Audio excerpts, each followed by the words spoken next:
Talking Grit, a Detroit Lions podcast. Powered by the Monroe County Reporters. Here are your hosts, Jason Harwood and Jacob Litton.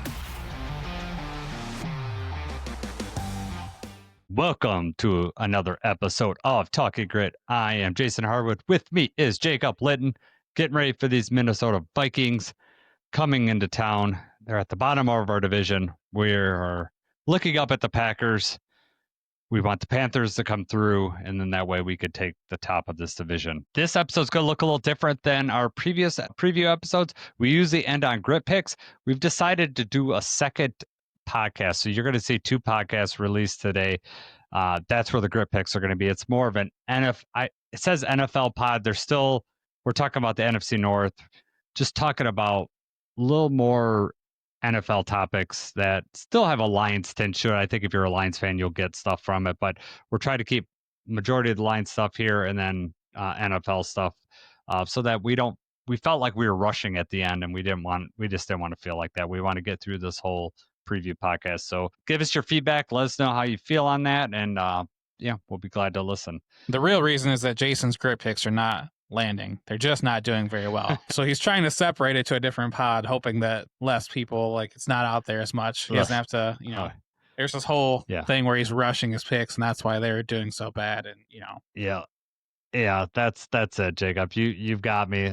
People that I've never met in my life, email me, tell me I'm terrible at my picks is affecting my life. You're right. Yep. But you know what, Jacob? Big news happened today. Huge news. You actually broke it to me. That was the first thing, and then I went right to Twitter after that. Why don't you tell everyone what we're talking about? Everyone knows, but you tell us what's going on. Yes, by now everyone knows, but Aiden Hutchinson agreed to a contract extension with the Detroit Lions. Finally, something that, early on at the beginning of the season before it started, there was very little doubt. And then once the season started, at least for me anyway, I didn't think we were going to get this news in the middle of the season.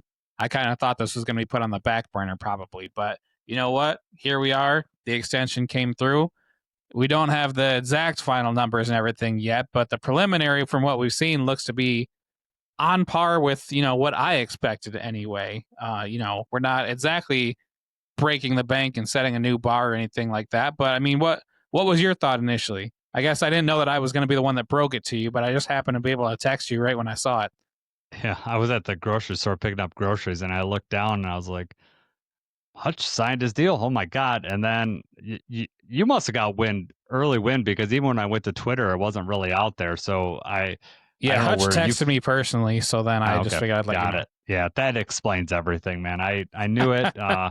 I'll have to talk to him the next time I talk to him about that and be like, Hutch, I thought we were friends.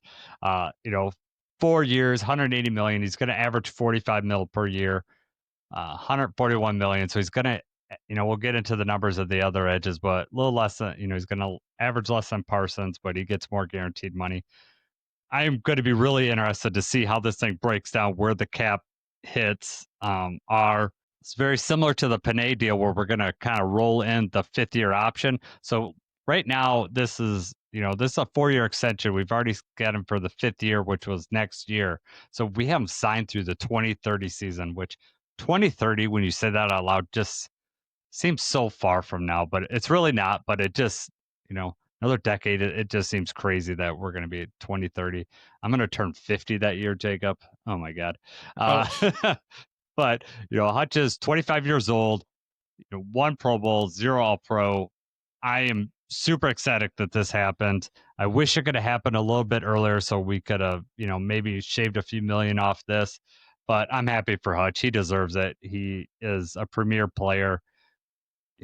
Top 4, top 5 edge player, which is a premium position. Outside of quarterback, this is the premium position in the NFL. We did not have to trade draft picks to get this player. We got him with, homegrown. There you go. Actually, literally, in the state that grew up in the state that, we play football. So this is a good day for Lions fans. Absolutely. And I mean, you see that signed through 2030. He'll be older than Myles Garrett is right now, and he'll still be under contract with us. And anybody who had any sort of doubt, about him coming off the injury, as we've said from what we saw in training camp, he's not slowed down. He has not lost a step. And, now everybody's seen it so far. He's right back, same intensity as always. And he's earned it. Yep, I agree. So you look at, just because I kind of mentioned earlier, Parsons signed a 4-year, $186 million. He's averaged at 46.5.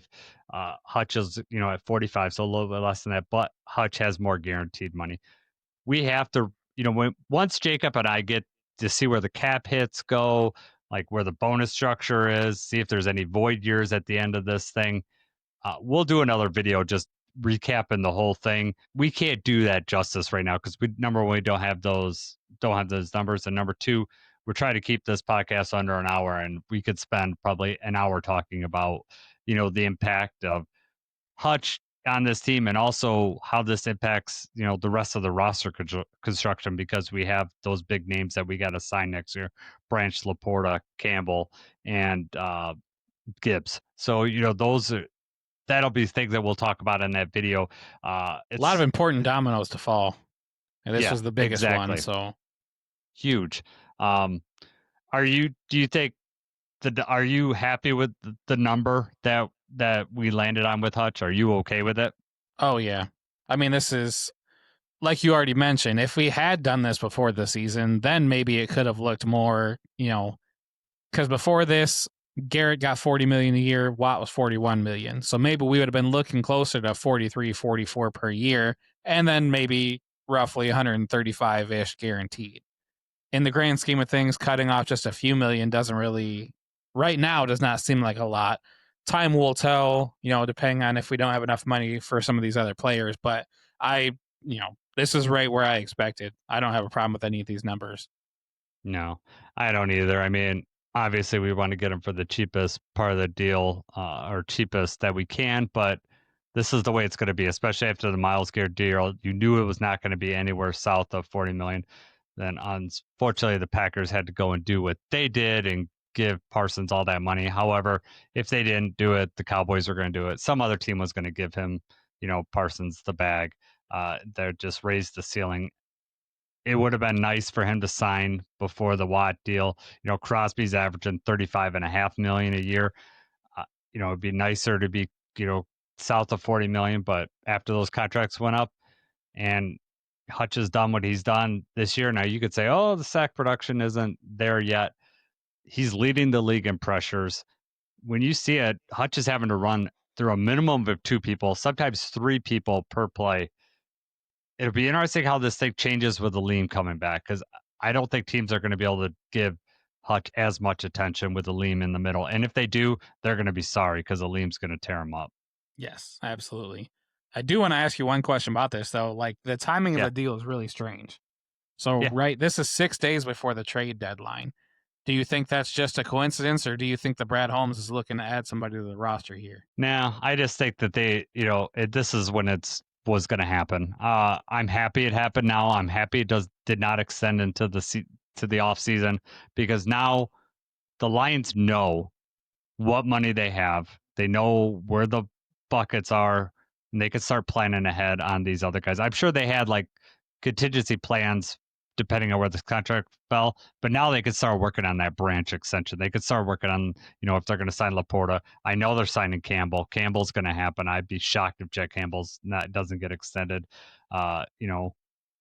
Maybe because he's got the 5th-year option, there's something to play with there, but I would be shocked.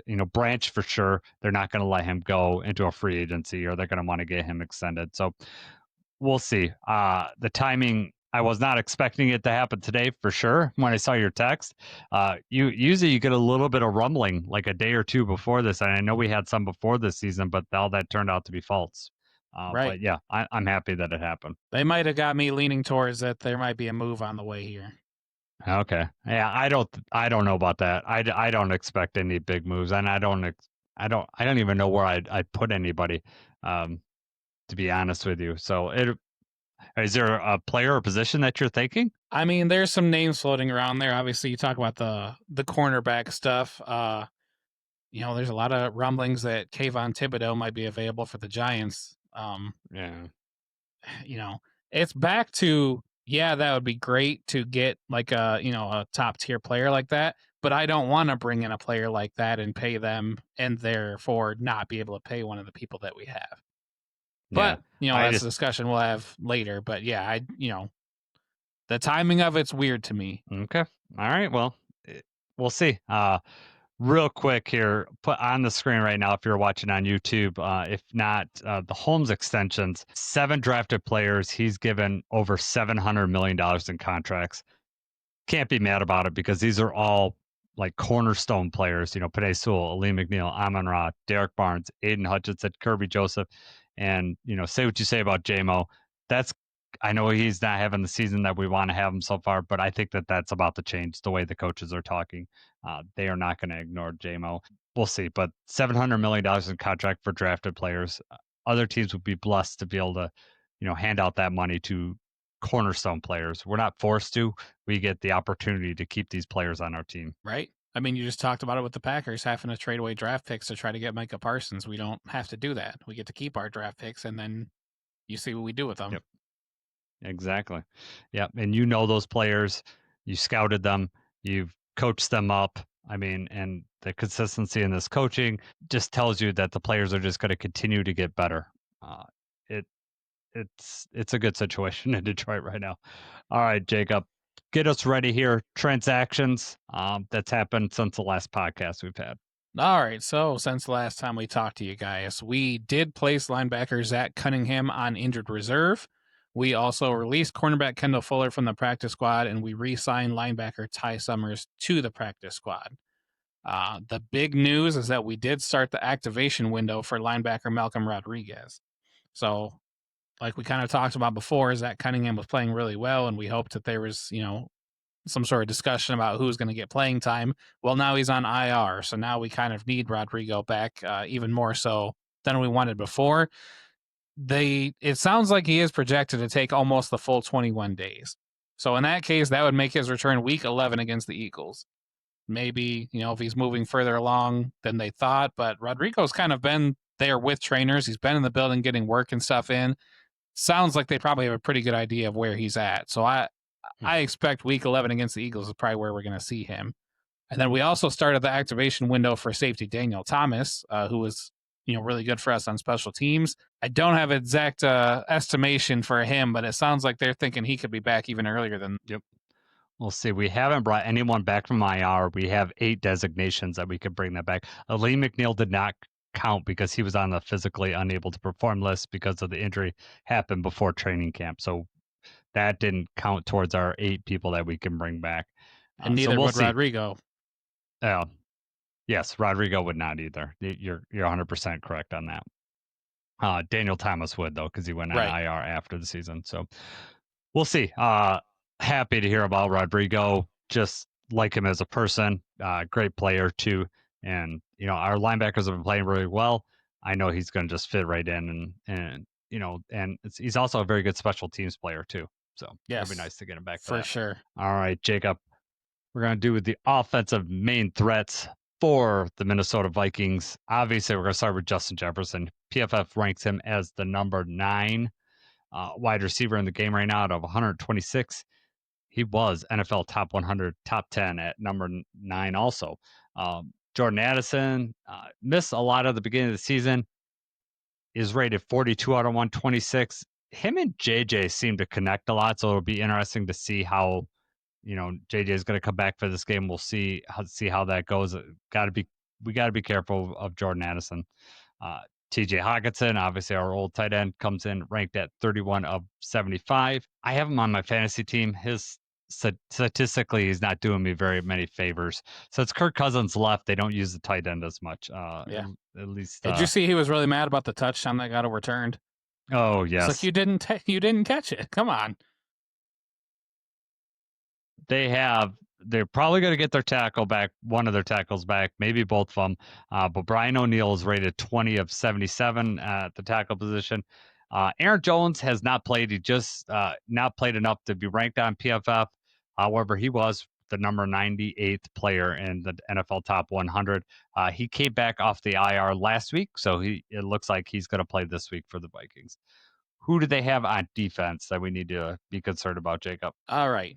Defensive main threats. So some new names on this list from the last time that we played the Vikings here. So defensive lineman Jalen Redmond actually ranked Pro Football Focus number 15 out of 128. He's probably, I would say, the biggest surprise on here. They also have edge Jonathan Grenard is rated number 24 of 119. He was on the NFL Top 100 as the number 48 player. Cornerback Isaiah Rodgers, I'm sure you've all seen highlights of him, especially against Cincinnati, scoring some touchdowns for them. He's rated number 28 of 113 for cornerbacks. Safety Theo Jackson is rated number 28 out of 88. Linebacker Ivan Pace is rated number 74 of 80, which is really low rated, but that's somebody that obviously has been an impact player for the Vikings. Javon Hargrave, their big free agent get, rated number 98 out of 128 on Pro Football Focus. Not doing as well as they thought he was going to. Some of the other players, Andrew Van Ginkel was rated number 88 on the NFL Top 100. He's not rated on Pro Football Focus right now because he has not played enough. The other people that we're familiar with, safety Josh Metellus, linebacker Blake Cashman, also not very highly rated on Pro Football Focus right now. So, we were very concerned about the Vikings defense last year and, just Brian Flores and everything in general, but not having a great season thus far. Yeah, they've faced a lot of injuries. We all heard like Carson Wentz, like basically playing with a broken shoulder socket is insane. So, we're gonna get JJ back, but I put Pace and Hargrave on this list not because necessarily they're main threats, but they're players that we know the name, but they're not having that great of a season, at least according to PFF. Right. And honestly, if we're doing main threats on here and going off of PFF and who's having a good season, Redmond might be the only one. Jonathan Grenard is always, but I mean, they're just not having a great year. And that absolutely does not mean that they're not going to show out and have a great game against the Lions. We know how these divisional matchups go. Mm-hmm. Yep. All right. Practice reports that come out. We'll start with the Vikings first. Fullback CJ Ham did not practice. A name that we're familiar with, Jeff Okudah, concussion, did not practice. It's probably unlikely he's going to play in this game, which is unfortunate because I was really hoping that he'd play in this game. I remember early in the training camp, everyone's like, Jeff Okudah looks awesome. All the Vikings fans thought that they had something. We as Lions fans knew what they had, and it's showing out because he does not rated on PFF like he doesn't have his overall score is pretty poor. He doesn't have like a rating because he hasn't played enough snaps to be ranked at his position, but he'd be pretty much at the bottom if he did. Tight end Josh Oliver, who's this is kind of a big loss for them. He really helps out in their run game. He did not practice with a foot injury. I think they've already ruled him out. Jonathan Grenard, linebacker that we had talked about earlier, has been dealing with an injury. Limited practice. Brian O'Neill, limited practice. That's their tackle. Quarterback Isaiah Rodgers, limited practice with shoulder. Big names on this list are Christian Darrisaw, full practice today. They haven't had, they only had their tackle for 9 snaps the game before. I think he played a full game prior to that, but hadn't played much this season. Both their tackle positions have been in trouble, and it's part of the reason why Carson Wentz got as hurt as he did. JJ McCarthy, full practice, said after practice that his ankle feels really good. I think they gave him an extended break, but it's a good thing they would either be starting him or a rookie if JJ couldn't go. And then Andrew Van Ginkel got a full practice in, but I saw he had a full practice, but it's still very questionable whether he's going to play or not. So it's a neck injury that he's dealing with. So I'm not sure. We'll have to keep an eye on that as the week goes on. Yeah, Van Ginkel has only played in 2 games this year. JJ obviously only played in 2 games. The tackles, Darrisaw, Brian O'Neill, they both played in 5 games. So these, their starters have been missing time. So they definitely need these guys healthy. And that's just part of, do you rush them back because it's a divisional game, or would you rather hold them out and keep them healthy and try to make a run later on? Yeah, they're at 3 and 4. They're kind of running out of time. So if they want to do something, they got to win, especially with this, like you said, divisional game. Quick review of their players on IR right now. Their starting centers on IR, 2 concussions this year. Ryan Kelly, Matt Nelson, another offensive lineman, former Lion. That's why I mentioned him here. Might be familiar with that name. Played 3 seasons with the Lions. And then Carson Wentz just went on IR with a shoulder injury. Ty Chandler, the running back, and then Rondell Moore has been lost for the season. All right, Jacob, how'd the Lions practice report look today? All right, Lions practice report. You're going to start with the good news or the bad news? The encouraging news? I don't know. How do we want to do this? So Yeah. we'll start with the good one. So Terrion Arnold, full practice with his shoulder injury. He got into full practice. Vaki also got into limited practice. We already mentioned Rodrigo and Daniel Thomas. They were both limited. Their activation window is going right now. Al-Qadim Muhammad, dealing with a hamstring injury. He's got a limited practice in. Avante Maddox, who was out before, got in limited practice. Taylor Decker, stop me if you've heard this before. First practice of the week would be a limited practice, which these are all estimations, but this is how they're going here. Yep. And then the 2 players that did not practice, safety Kirby Joseph, still battling the knee problem, and then running back Craig Reynolds with a hamstring injury. Yeah. Craig was a surprise on there. Must have happened in the last game, but we'll see a lot of hamstring injuries this season so far. He was playing Dance Dance Revolution during the bye week, and he just went too hard. He got himself in trouble. Oh man. All right. Let's look at the team's ratings so far for this for Minnesota and Detroit. Right now, Minnesota's offense ranks 18th in points scored per game, whereas the Lions are currently at number 3. We're scoring 30.7. They're scoring 22.1.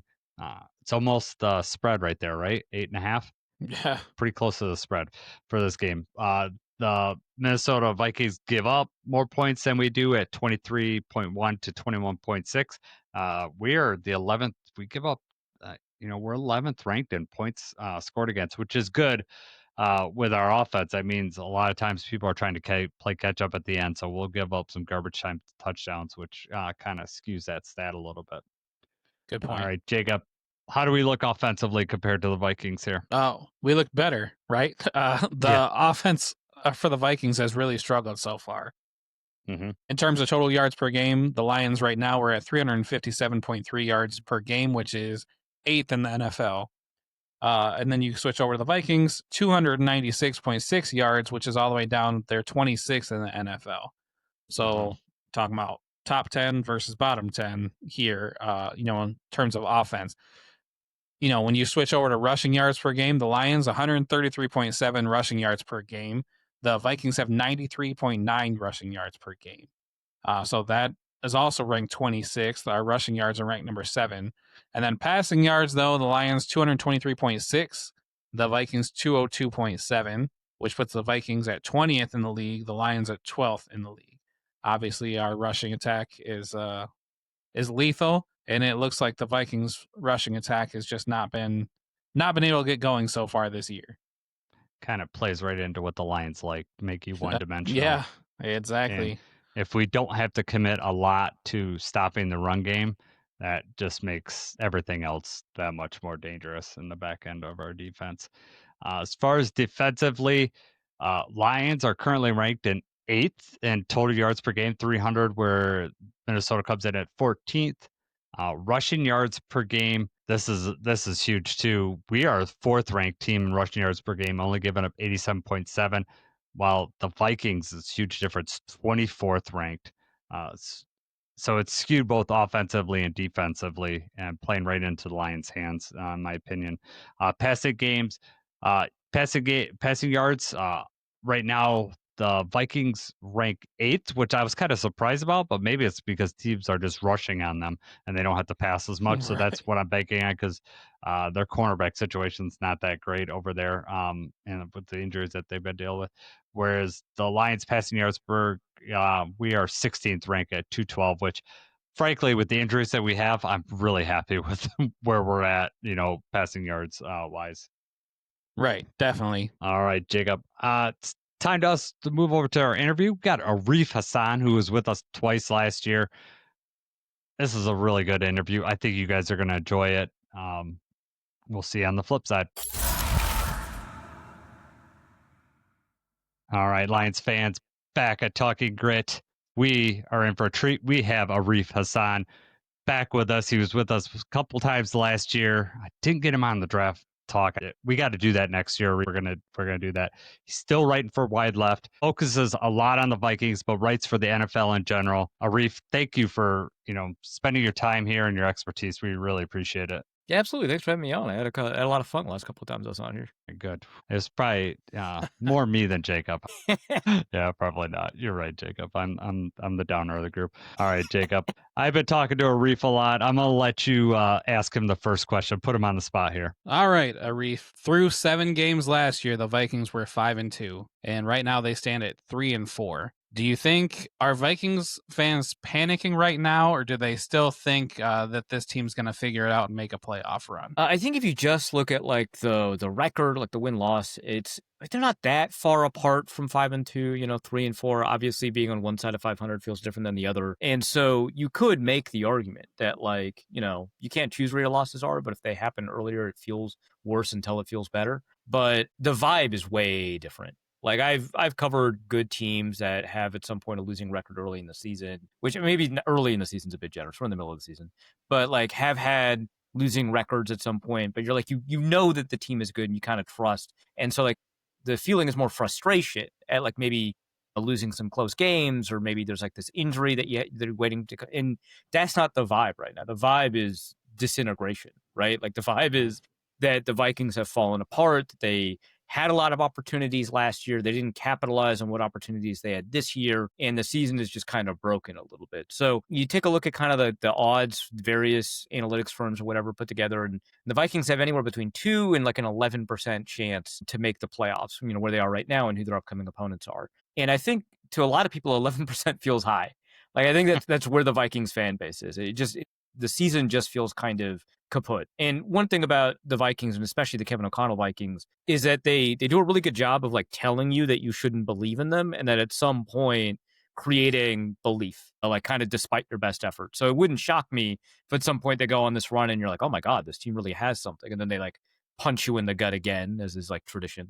But right now the vibes are bad. A win against the Lions, I'm sure, would change that around. 100%. God, talk about vibes for me. They would go in the toilet had that happen. Yeah. But all right, so talking about bad vibes, I'm gonna mention a name that's probably maybe make you sick to your stomach. Sam Darnold is leading, Seattle Seahawks, top 5 offense over there. Obviously, the Vikings offense has been struggling. JJ's been hurt. You got offensive line hurt. What is the perception of it? Are they thinking we should have kept Sam Darnold? Are we blaming it on the injuries, the offenses, struggles? What's your feeling and what's the fan base's feeling? Yeah. So my personal feeling is like I know that like a lot of times, someone goes somewhere else and does really well and you're like, I'm really happy for him, but like really you're like seething. Genuinely, I'm like super happy for him. That rules. I can't imagine something cooler than that kind of like the back half of the journey he's been on so far in the NFL, and to kind of like have it validated that he's not like a Kevin O'Connell system quarterback. He's like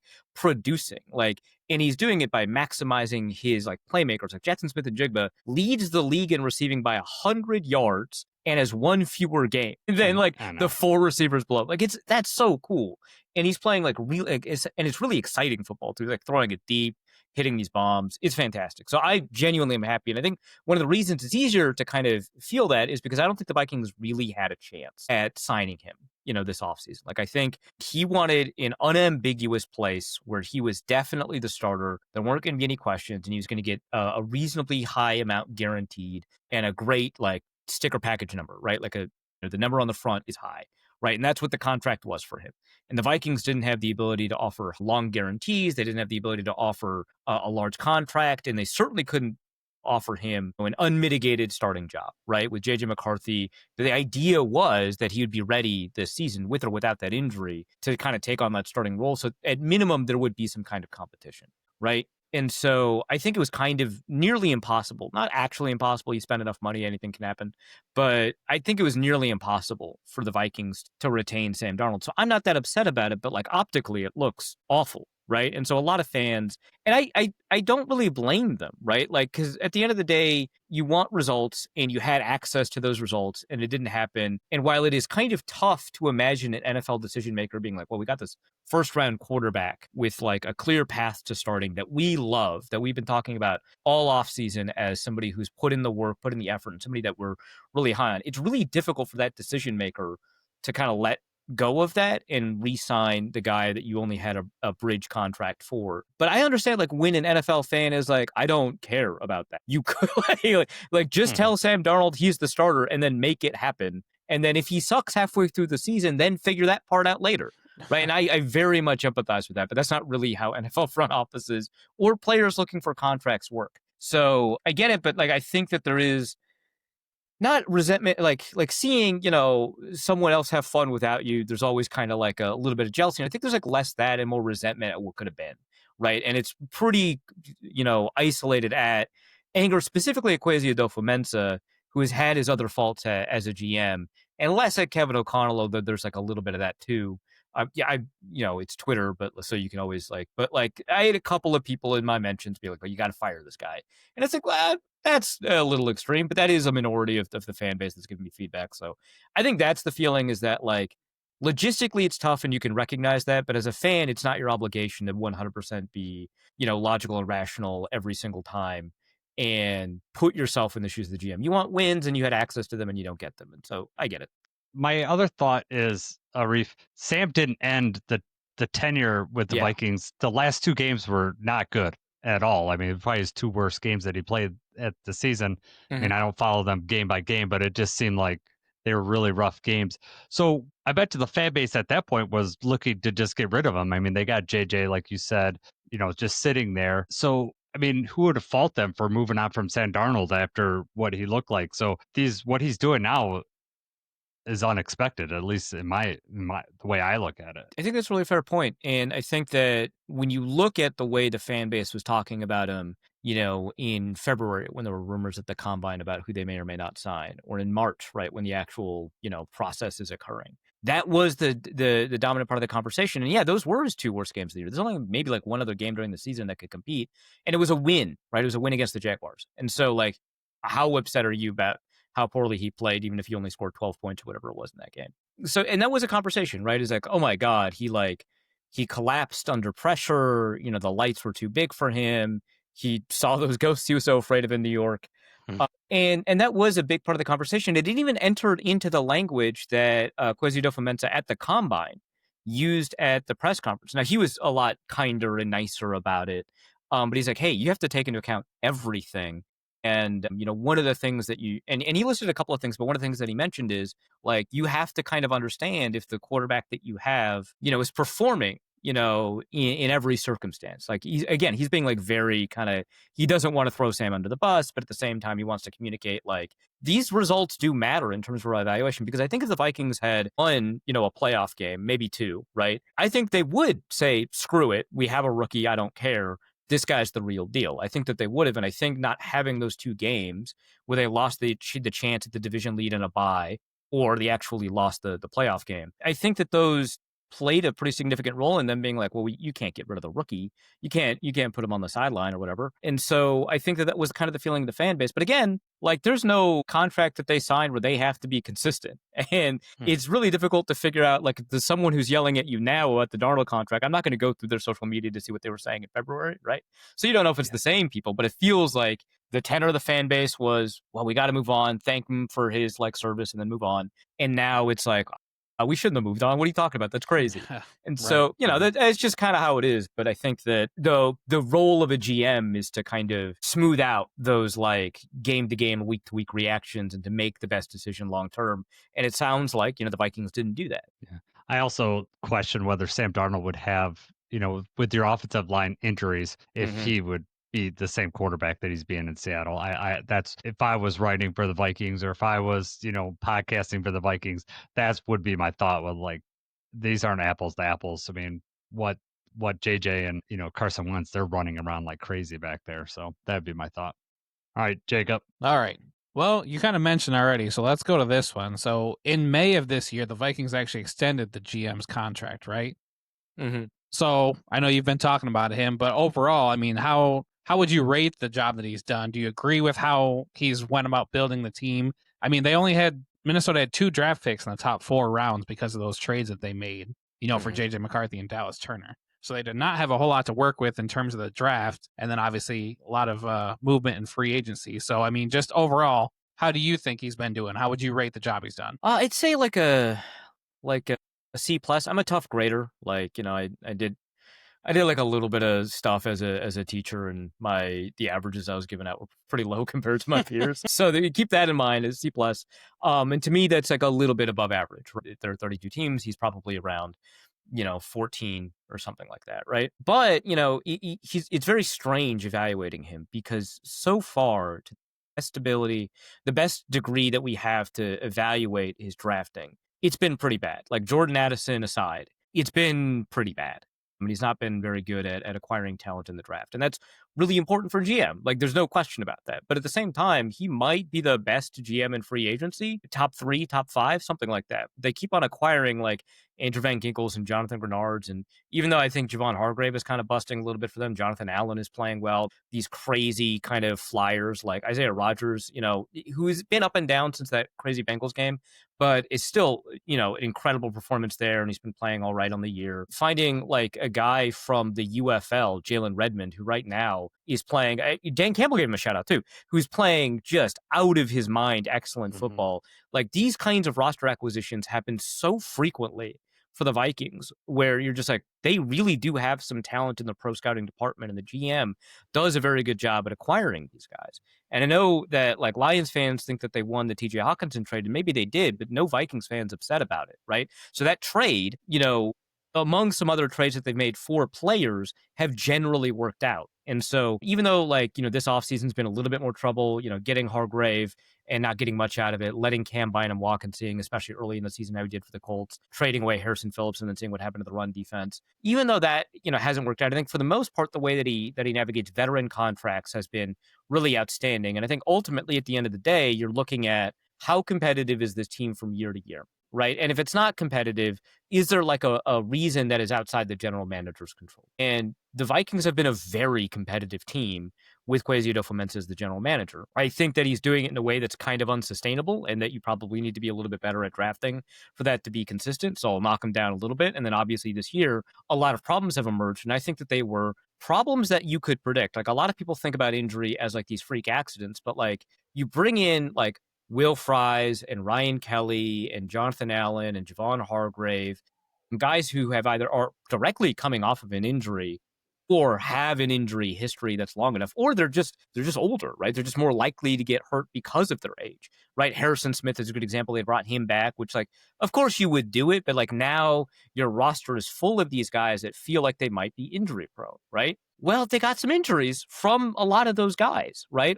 Or somebody like a Harrison Smith is on a pitch count, right? He averaged like something like 17 snaps a game for the first, 4 or 5 games of the year. Now he's a full-time player, but like, you didn't get that, and the roster fell apart a little bit. The defense fell apart. And so like, you'll get some injuries that you probably couldn't have predicted, like the Blake Cashman stuff.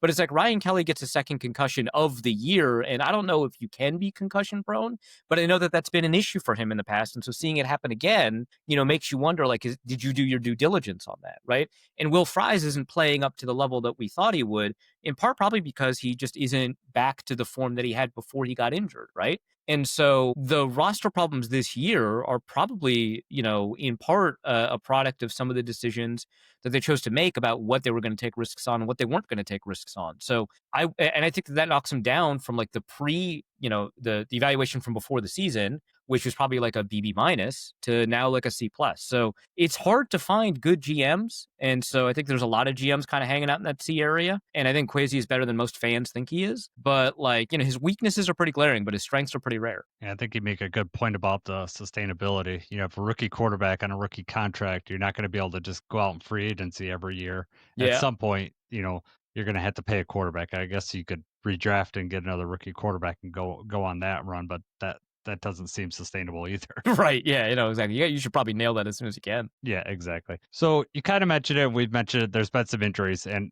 you're missing a lot on this defense that from the last time the Lions have seen them, Cam Bynum's gone. You've already mentioned that. Stephen Gilmore. You've had some injuries. Van Ginkel's been hurt. So who are some players that Lions fans should be familiar with that are stepping up on this defense? And you mentioned Hargrave as kind of a bust. I'm kind of curious about your opinion on him too. So Yeah. why don't you tell Lions fans who we need to be aware of on this defense? So this is a guy, you may not have heard of him, Jeff Okudah. He's not even playing well. I just thought that'd be funny. Back to that injury-prone thing you were talking about last time. Yeah, right, exactly. But yeah, I think that Jalen Redmond is kind of the premier kind of like under the radar. Oh my God, who is this guy? He's playing like out of his mind. And, it has gotten some run. I've seen a little bit in Detroit media where they talked about him a little bit, which I think is really cool. So he's probably the guy. One of the guys that's probably extremely important to the defense that last year I don't think got a lot of press. I don't know, how connected Lions fans are to his name, but like Blake Cashman is genuinely, I think, one of the best linebackers in the NFL. And the difference between how the Vikings play on defense with him and without him is stunning to me. And some of that is a product of the way that the other players play and how he accommodates that play style. And some of that is just like genuinely like how good he is in coverage, how good he is at like reading his keys, how good is he at getting into the backfield and stuff like that. And the reason that he stands out to me is because the Vikings, until like these last two games, have been playing Ivan Pace as a starting linebacker, who I think a lot of fans have become familiar with. He's this like always blitzing, always downhill, undersized, this guy from Cincinnati, but he just kind of does whatever he wants. And, sometimes that works. And what Blake Cashman and like Harrison Smith and Josh Metellus also have been very good at is seeing what he's about to do, figuring out how that's going to cause some problems if it doesn't work out, and solving those problems before they happen, all within the span of like a second, right? Really difficult skill to have. And Eric Wilson, who is the backup linebacker who's playing when Blake Cashman was out, is actually a pretty good linebacker. He wasn't that good of a linebacker when he was starting for the Vikings 4 or 5 years ago, and he's improved pretty substantially since then. But he plays really standard football, right? And so if someone is freelancing, he's going to keep doing what his assignment is, which is usually what you ask of a guy. Mm-hmm. But now it's a liability to do it. And so that creates a lot of problems. And Blake Cashman is so in tune with what the defense needs to do as a whole that he can kind of solve these problems. And I think that that's a really valuable skill. That's why I would say that even though not a ton of people have talked about him or know about him, that he's maybe one of the better linebackers in the NFL. So I would go with that. Josh Metellus was that guy last year. I think a lot of people have heard of him now. But he was playing high safety while Harrison Smith was on this pitch count. Now he gets to play back in the box where he's a lot more comfortable. And so that was a problem for the Vikings defense when Harrison Smith was not on the field. Other than that, I think people have become familiar with Isaiah Rodgers from his week 3 performance. Byron Murphy already made a Pro Bowl, so I don't need to talk about him. Grenard and Van Ginkel, I think, both made a Pro Bowl, and then Jonathan Allen and Javon Hargrave have like their own like long reputations that they bring with them. Javon Hargrave, I'm arguing, is a bust, even though I believe he's started every game. He's actually been reduced in his snap count for Jalen Redmond, actually, over the past 3 games. He's been effectively benched without losing any starts. So his snap count has gone from 40 to 50 snaps per game, which is a ton for a defensive tackle, down to anywhere between 20 and 30 snaps a game, sometimes 35, depending on how long the game is. And that is a significant benching. Redmond is taking more snaps than him. And so he's effectively the starter. And so he's pretty good at producing pressure. He's got a high pass rush win rate. He's among the leaders in the NFL right now at pressure rate, but he's such a liability against the run. And they've been playing him at nose tackle, which I don't super understand, but sure. He's such a liability against the run that they just were effectively like, we're only going to see you on third downs, guy. Thank you for your service. We're paying you $20 million to be here on third down. That's kind of what happened. But the fact that Redmond has emerged has been really important to solving that problem. What is Flores? I mean, do you see changes year to year from Flores? Is there basically, he's running the same, wants to confuse the quarterback, confuse the offensive line, and then, he'll either send or back out. I mean, do you notice any changes year to year, or is it pretty much, similar to what you've seen in the past? I think philosophically, it's very similar from year to year, right? Philosophically, we see a high rate of pressure. We see a zone capping that pressure. We see players playing off coverage, right? And we see pressure come from a bunch of different angles, whether it is up the A gap or the D gap, or you've got a lot of stunts in one game and then you don't have that many twists in another game. So that does look similar, but the way that they're accomplishing a lot of these has been different year to year. So one year, for example, I think 2023, they ran a lot of cover 2 at the back end, right? Then last year was a lot of cover 4. This year it's a lot of cover 6. And what they do is they do a really good job of figuring out when they want to rotate in disguise and when they don't. So for example, if you look at the pre-snap rotation versus post-snap rotation, the Vikings, I believe, led the league last year in how often they would switch what the look is between looking at 2 high and seeing 1 high or vice versa. And this year, they know that they have a reputation for it. So they're actually doing it less and still confusing quarterbacks just as often because they're expecting a change and they don't see it, which is just as much of like a magic trick as before. And so the way it carries out, the details are different in a lot of ways. You know, which gaps you want your players to attack, how far you're going to loop. The relative athleticism of your players is going to determine whether or not you can skip 2 gaps or have a 3-person stunt. Like with Harrison Phillips on the field, they couldn't do 3-person stunts, right? I mean, he's a great player, but you're not getting him to move laterally across, gaps along with everybody else, right? Well, he's not there. So you got Jonathan Allen, Javon Hargrave, you got Jalen Redmond. They could do all of that, right? And so you're seeing a lot more of that. Dallas Turner is not Andrew Van Ginkel. And so they're not having him play a lot of spot drop zones. When they drop him off into coverage, he's playing in the flat. So it's very similar in terms of how you would describe it at a high level.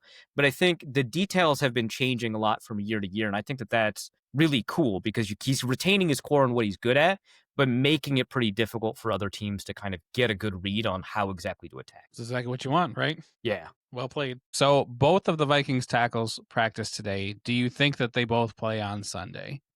It's been a while since you've had your starting quarterback and both tackles all in the lineup at the same time. It's such a mystery, right? Because on a short week, right, Christian Darrisaw played a full game against the Eagles, and then on Thursday, and the Vikings actually didn't practice. Like, they only had walkthroughs between Sunday and Thursday against the game against the Chargers, right? And so they were going to decide immediately before the game whether Christian Darrisaw was going to play. And based off of their pregame warmups, they decided he'd be able to play. So he plays, and it's just not working. He plays 9 snaps, and he's done. And, the Vikings media were like, what is going on here? I thought, he was on a pitch count. He played the full game against the Steelers, then only played 40 snaps against the Browns. So clearly over those 2 weeks, you only wanted him to play like 100-odd snaps. Is he on a pitch count anymore? Because he played the full game against Philadelphia, and you knew you had the short week. And it sounded like the way the Vikings made it sound is that they were kind of in a spot where they didn't know. Right, they didn't know where he was going to be from week to week, which is really alarming, right? Because he has a PCL injury, but there's we have a reasonably good understanding of how long each of these injuries and he had multiple ligament tears, but how long each of these injuries take to recover from. And obviously players will occupy different parts of that spectrum, but for the most part, you kind of know what it looks like when it's recovered. And for them to be kind of confused or seeing setbacks or seeing changes in his mobility, his pain tolerance or pain levels, I think it's really destabilizing for them. So I think they kind of don't know either. And I think they've kind of communicated some uncertainty about his week-to-week availability, despite the fact that he should be fully healthy. So I don't know if Christian Darrisaw is going to play. Having 10 days of rest, obviously, is probably going to help a lot, but that's a good question. I think Brandon Neal is likely to play. He didn't play against the Chargers, but I think had it been a full week, there was a pretty good chance he would have played. And I think that now with additional time, 2 weeks essentially of rest, that he's probably going to play. All right. Before we take out of here, any predictions you have on the game? Doesn't have to be like the score or anything like that, but anything that you're expecting to happen in this game. Man, I think I'll cheat a little bit. I was asked this on another podcast, but I'm going to do it again. I'm going to say a defensive score in this game. I think JJ McCarthy holds onto the ball really long, and unless that's changed in the past 5 weeks, I think that creates a lot of opportunities for especially Aiden Hutchinson, but like Ali McNeil or even like DJ Reader once he gets in the backfield on occasion, right? Anybody who can get in the backfield will have that opportunity because he's holding onto the ball. That create strip sack opportunities, interception opportunities, and I think that'll. And also, there's a new center, right? Like Blake Brandel, this is his 3rd game ever, college, NFL, high school, whatever, playing center. There's snap exchange problems with him. And so that'll create some opportunities for fumbles too. But also the Vikings defense, which is not very good at takeaways this year, has created some takeaway opportunities that they just haven't capitalized on. And I think that when you've got somebody like an Isaiah Rodgers, when Andrew Van Ginkel is returning, when you've got, the ability to kind of create pressure, and they're creating pressure better than they did last year, then I think that you do have the ability to defensively create some problems. So there's just a lot of opportunity here for a defensive score of some type, even if it's like a safety and McCarthy's holding onto the ball too long in the end zone and then intentional grounding or whatever. I just think that there's something here. It just feels right. Yeah. All right. Well, I hope it's the Lions defense that scores, not Right. not the Vikings defense. But real quick, I guess I was wondering your opinion on the Hutch extension that happened today. Like, do you have any thoughts about it? Is Yeah, well, I someone that mean, I now could? think I think the total came in just a little bit under Micah Parsons's, right, or like the average. I don't know what the guarantee structure looks like. It looks like it hasn't been released yet, so maybe I shouldn't. But like, I think that I don't know. It makes sense. He's a top 5 edge rusher. Last year was just the most insane, outstanding year I've seen from an edge rusher in a while, and he would have like if he'd finished the year would have gotten Defensive Player of the Year. Not going to happen this year with the way Myles Garrett is playing, but like he's playing outstandingly. Like was. I asked a couple of Lions guys, and they were like, "Yeah, we think he's the 3rd best edge rusher in the NFL, and probably between 3rd and 5th, he's somewhere in that group, right? Like especially with T.J. Watt falling off the way he did. It's like Max Crosby, Micah Parsons, and Myles Garrett, and he's just up in there, and that is the correct amount of money to pay that guy. Yeah. I like it. I don't think anyone got screwed. I don't think he got screwed. I don't think the Lions got screwed. Maybe the structure, will hurt somebody at the back end, but as far as we know, in terms of what the deal of the contract is, like it's been some time coming. It sounded like he was telling some insiders a couple months ago that they were going to do that this year, but he wanted to be the one who announced it. And so it sounds like it was a very amicable negotiation, and they were pretty much all on the same page, kind of despite that injury histories. Good deal, not a ton to add to it. I think everyone's going to be happy with it, and he is playing at a level appropriate to that extension. Yeah.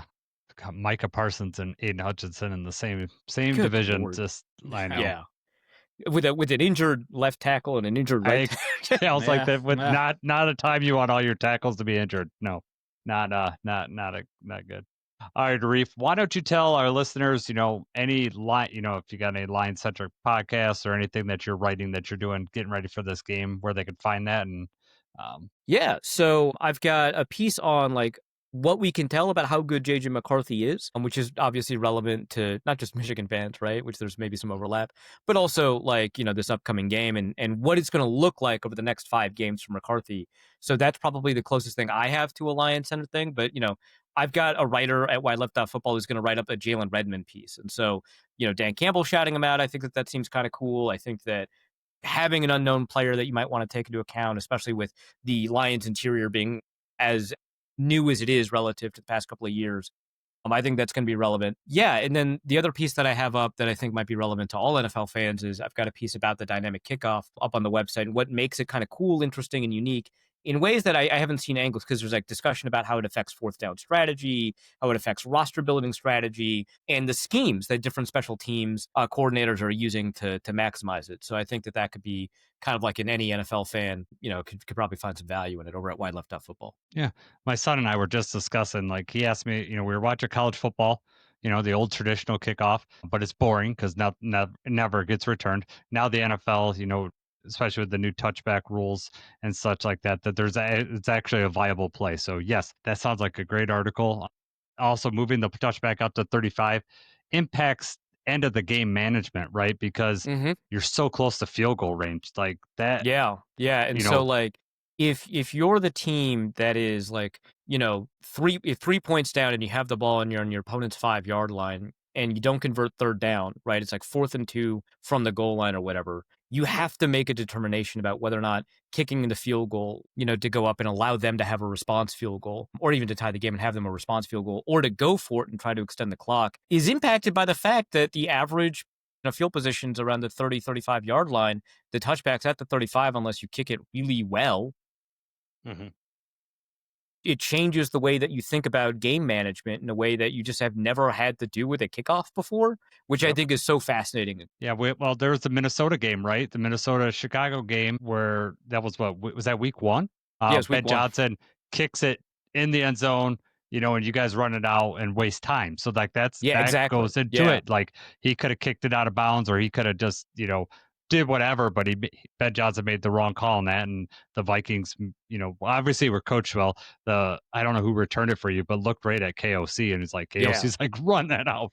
It was like telling him to go. Yeah, I think it was Miles Price, but like the announcers were saying like it would have been better to take the penalty and kick it out of bounds and have it at the 40 than it would have been to let him waste the clock, which is just such an interesting consideration. Right, exactly. So it's added a lot of dynamics, like stuff that I don't think I really took into consideration, with the more returns, but it does make that play a lot more like it's not a bathroom play now, right? You got to actually pay attention, Yeah. But all right, Arif, we appreciate the time. Go check out that article. I know I will because I'm very interested in that topic. There's a lot of strategy that goes into that, so that's awesome. But we'll see you later on in the season. That's Christmas week though, so that might be really tough. It might be we'll tough, see how, yeah. but we'll see how it goes. I hope you guys don't have too good of a season over there, but I hope that you have you make it enjoyable for your readers. For sure, I'll do my best, and thank you for having me on, man. All right. Yep. All right, Jacob. It's time to get into our keys to victory. How are we gonna beat these Vikings? What's your first key to victory? I just have one key to victory, actually. And it's kind of a longer one, but there's just one key to victory for me here. All right. I just put play our game. I think our team at our best beats this team at their best 9 times out of 10. So you play our game and don't let this be the one time that we get caught slipping or making mistakes. We're coming off a bye week against a team we're very familiar with. They have the same offensive, defensive coordinators. They've got some new personnel. They're struggling right now. It's not that they're a bad team. You're not going to count them out, but we know what to expect out of them, and they know what to expect out of us. Dan Campbell's 6-2 against Minnesota in his Lions coaching career. Last time we played them at home, there were no higher stakes the last time we played them. It doesn't get any more because that was for the 1 seed. That was for the division. Everything was on the line that last game, and we beat them 31-9. And especially, we've already just talked about the numbers, but if we play our game and we use our rushing attack to control the time possession and control the movement of the ball and just wear them down, it's going to happen more times than not. If we stick to the run game, it's going to happen. So I just think if we play our game and do our thing that, we're going to come out on top. Yeah, I like it. I think the rushing, when we talked about the rushing statistics earlier, just plays right into it, right? Stop their run, be able to run the ball. The Lions should be fine. I have a few keys to victory. My first one is to get into manageable third downs. You don't want to be in third and long with this defense. You don't know what Brian Flores is going to do. You don't want to have, like you said, we want to avoid mistakes. We don't want to give them any extra opportunities. So get in manageable third downs where we could either rush or pass, because I could see us rushing even on 3rd and 4. With as bad as this rush defense is, we'll just try to control the offensive line and just take it on it. And also, we just need to increase our confidence on these third downs. We need to get better third down possessions. If you listen to any of the press conferences, that's what all the coaches are talking about. That's what they studied over the bye week. And when we talk about JMO not getting as many touches, maybe Laporta not getting as much as we want. If we extend these drives, that's 3 or 4 more passes that we could give to these guys. That's more runs that we could give to Dan Montgomery or Jahmyr Gibbs. It just gives opportunities to everybody else, and then we could score, especially over a turnover. We're going 3 and out, or barely getting 1 first down and then having to either field goal or punt. So we need to extend these drives. We need to get better on third down. We need to get pressure on McCarthy.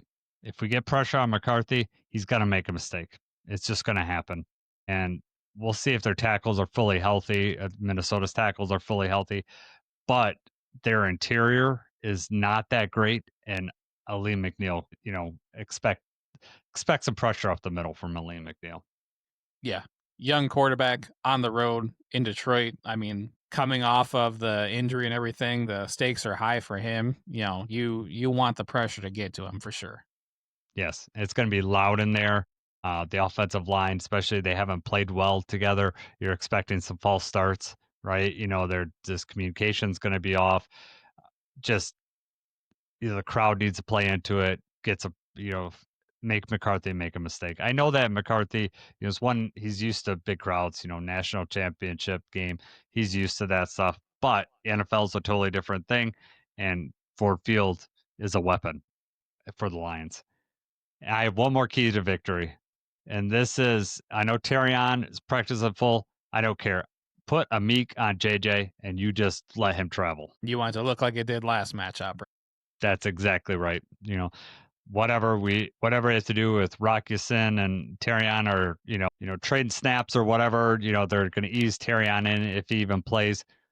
Let them figure out Jordan Addison and just let Amik just travel wherever JJ goes. I know Amik will want that, and that's going to be the most effective thing. Yeah, Amik does not shy away from the competition, and he showed up in the best way possible in the last matchup. Held JJ to, I Exactly. think, like 3 catches on like 7 Yes. targets or something like that. So yes, absolutely. If we can have another game like that, we're gonna be all right. Yes, exactly. And, just get some pressure on him. Maybe Amik will get a tip pass, get something going on that way. Maybe Brian Branch will, make us, feel his presence again. All right, Jacob. Roar alert. Who is the player that's going to make some noise for the Lions in this game? All right. My roar alert this week, Brian Branch. Branch had to sit out last week, or we had the bye week, but he had to sit out because of the suspension. Branch always plays with that intensity anyway. This is his comeback game. This is at home. It's a divisional matchup. I just expect a big play or two from Brian Branch here. Love to see it. I kind of expect that too. I'm going with Aleem McNeil. As I just mentioned, keys to victory. I expect some pressure out the middle. He played his first game. He's gotten the taste back. He's going against some inexperience in the middle center that, is playing his third game ever. This is the game that Aleem McNeil shines, especially if they're going to, put all that attention on Hutch and his new extension. I'm going with Aleem to have just a breakout game in this one. Even if he doesn't get his first sack, I'm expecting pressure and just wreaking havoc all day. All right. I'm cool with that. Yeah, exactly. It'll be fun to watch. Great guarantee time. I'll go first on this one. The Lions are going to win the turnover battle in this one. That's my guarantee. All right. I think I said that one time, and there was no turnovers in the game. There was no turnovers. So, yeah. But you're a jinx, man. Right. And that's why I got to pick my guarantees that maybe don't matter as much if I jinx them. So my grit guarantee this week, I'm going with the stats. So I'll probably be wrong here, but I'm going to say that we hold them to less than 100 yards rushing. So we've only allowed 2 teams to hit 100 yards, and one of those teams was the Bears, and the Bears ran the ball the entire last drive because they were down by 31. Mm-hmm. And also the Vikings have only hit 100 yards 2 times, and one of those was against the Bengals. So, if they have both their starting tackles back, obviously maybe things will be clicking a little bit more if they're trying to take some of the heat off of JJ, but our run defense is pretty good. So I think the only way they hit 100 yards is either JJ McCarthy scrambling or if they have to run the ball 30 times. Yep. So I feel pretty safe saying we'll hold them less to 100 yards rushing. So anyone betting, bet the over, because that might be that'd be nice. I'd love to see it, and then the Lions are going to rush for well over 100 yards in this game, so it'll be good. We'll see what the time possession looks like, but I think it's going to be heavily in favor of the Lions at the end of this one, and the score will be. I know you don't pick scores, but I'm going to say the score is going to be heavily in our favor too. Get that Ford Field welcome. I won't be at the game. I got to work this weekend. I actually sold my tickets this weekend. Hopefully some Lions fans got them. We'll see. Maybe I'll talk to the season ticket holders that sit behind me and make sure I didn't sell it to anybody in purple. Mm-mm. It is one of those things, but gotta subsidize. I gotta afford to pay for these tickets somehow. They're not getting any cheaper, Jacob. No, they are not. No, they're not. All right. Feels weird to end here after the great guarantee, but like I said, check us out on the other. It's on the same feed. It's not a different feed. It's just a separate podcast that we're releasing. So it's the same podcast. It's a separate episode. Yeah, just separate episode. Right. Yeah. That's a better way of saying it. Thanks. Thanks for saving me there, Jacob. As always, usually. Yeah, exactly. All right. We are going to be on another podcast too called Let's Skull. We're actually getting ready to record with them shortly. So you could check us out over there if you want some additional Vikings perspective. And then also check out Arif stuff. He is such a good writer and just such a good person. Just always fun to talk to. So check out some Arif stuff.